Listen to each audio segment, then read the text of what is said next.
Intel City, a platform where you can learn, teach, research, and repeat.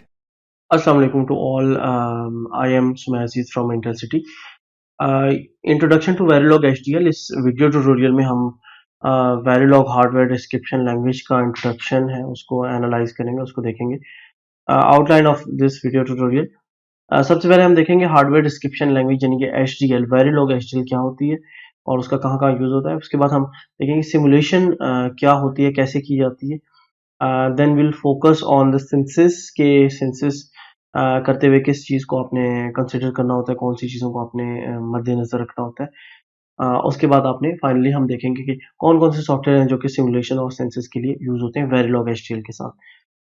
So let's start with the HDL hardware description language. ये high level language होती है जो कि जिसमें हम circuits को basically describe करते हैं यानी कि डिजाइन करते हैं थ्रू साइंटिक्स सेंटेंसेस एंड कमांड्स. ठीक है, ये जैसे हम नॉर्मल जो सर्किट डिजाइनिंग के टूल्स होते हैं जैसे मल्टीसिम है, प्रोटियस है और बाकी जो सर्किट डिजाइनिंग के सॉफ्टवेयर होते हैं उसके बरक्स उसके ऑपोजिट यहाँ पे हम एक लैंग्वेज के थ्रू, कमांड्स के थ्रू और सेंटेंसेस के थ्रू हम अपने सर्किट को डिस्क्राइब करेंगे. तो जब आपने मिलियंस ऑफ सर्किट्स और ट्रांजिस्टर्स को कनेक्ट करना हो तो ये पॉसिबल नहीं होता कि आप जो दूसरे टूल्स हैं मल्टीसिम की तरह के उन पे आप जो है वो उन सर्किट्स को, कॉम्प्लिकेटेड सर्किट्स को डिजाइन करें. इसलिए जो है वो हार्डवेयर डिस्क्रिप्शन लैंग्वेजेस जो है इस काम के लिए यूज होती हैं. फॉर एग्जांपल प्रोसेसर्स डिजाइन है और इसी तरह जो कॉम्प्लिकेटेड सर्किट्स हैं उनके डिजाइन के लिए HDLs यानी कि हार्डवेयर डिस्क्रिप्शन लैंग्वेजेस यूज होती हैं. वाइडली यूज HDLs जो है जो ज्यादातर यूज हो रही हैं आजकल उसमें सबसे पहले Verilog है जो कि C प्रोग्रामिंग से बहुत ज्यादा फेमिलियर है.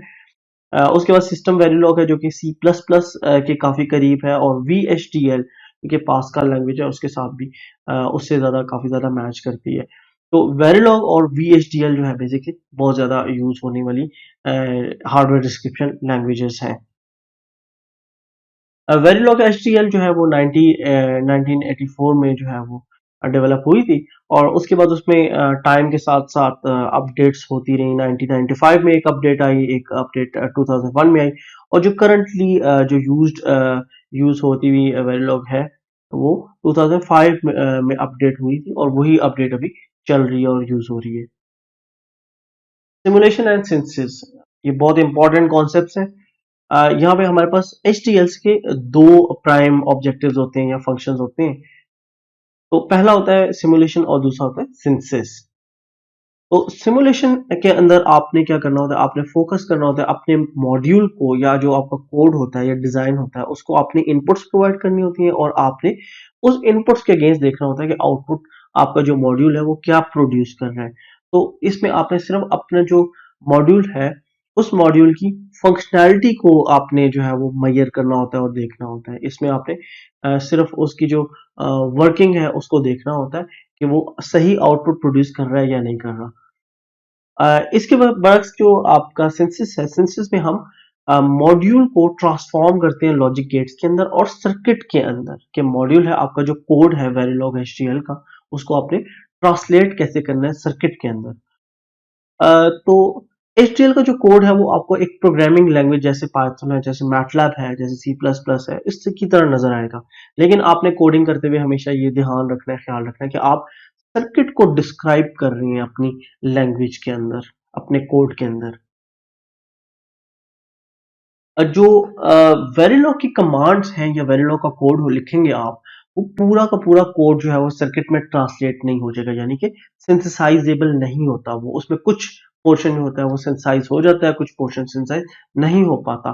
तो ये जो ऑब्जेक्टिव होगा आपका कोडिंग करते हुए वो ये होना चाहिए कि आपने सिंथेसाइजेबल जो कोड है वो डिजाइन करना है और जो है जो कि इफेक्टिवली करेक्ट सर्किट जो है उससे डिजाइन हो जाए. तो ये आपका हमारा जो है प्राइमरी इंटरेस्ट होता है जब हम हार्डवेयर डिस्क्रिप्शन लैंग्वेजेस HDL के साथ काम कर रहे होते हैं. HDL को हम दो जो है कोडिंग टाइप की कोडिंग जो है वो होती है इसमें HDL में.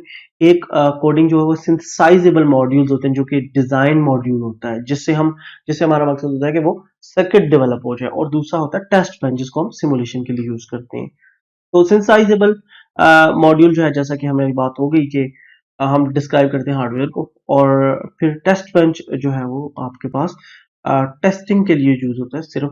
तो टेस्ट बेंच में अगर आपके पास कुछ वेरिलॉग का पार्ट है जो सिंथेसाइजेबल नहीं है, यानी कि उससे सर्किट नहीं डिजाइन हो रहा, तब भी इट्स ओके, कोई मसले वाली बात नहीं है, क्योंकि हमारा मकसद जो टेस्ट बेंच कोड का होता है वो सिर्फ हमने मॉड्यूल को चेक करना होता है, इम्प्लीमेंट नहीं करना होता। जबकि इसके ऑपोजिट अगर आप देखें, सिंथेसाइजेबल कोड जो है वो आपका फुली सिंथेसाइजेबल यानी फुली ट्रांसलेटेबल होना चाहिए, और इसके अंदर कोई ऐसी कमांड्स या कोई ऐसी कॉम्प्लिकेटेड या ऑकवर्ड लॉजिक नहीं होनी चाहिए जिससे वो सर्किट डिजाइन ना हो सके या आपके डिजायर्ड रिजल्ट ना आ सके।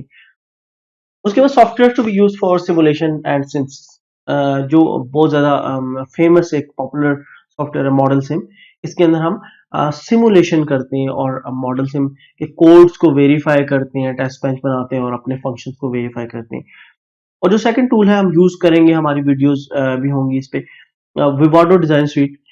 इस विवाडो डिजाइन स्वीट के अंदर हम अपने सर्किट को इम्प्लीमेंट करते हैं और FPGA field programmable gate arrays, जिसका इंट्रोडक्शन भी आगे आएगा, उस फील्ड प्रोग्रामेबल गेट एरेज पे हम अपने वेरिलॉग के कोड को इम्प्लीमेंट करते हैं। So these are the basic two software tools which we're gonna use: ModelSim and Vivado. Thank you for watching this video and subscribe Intelsity if you like the videos, and keep watching. Thank you all.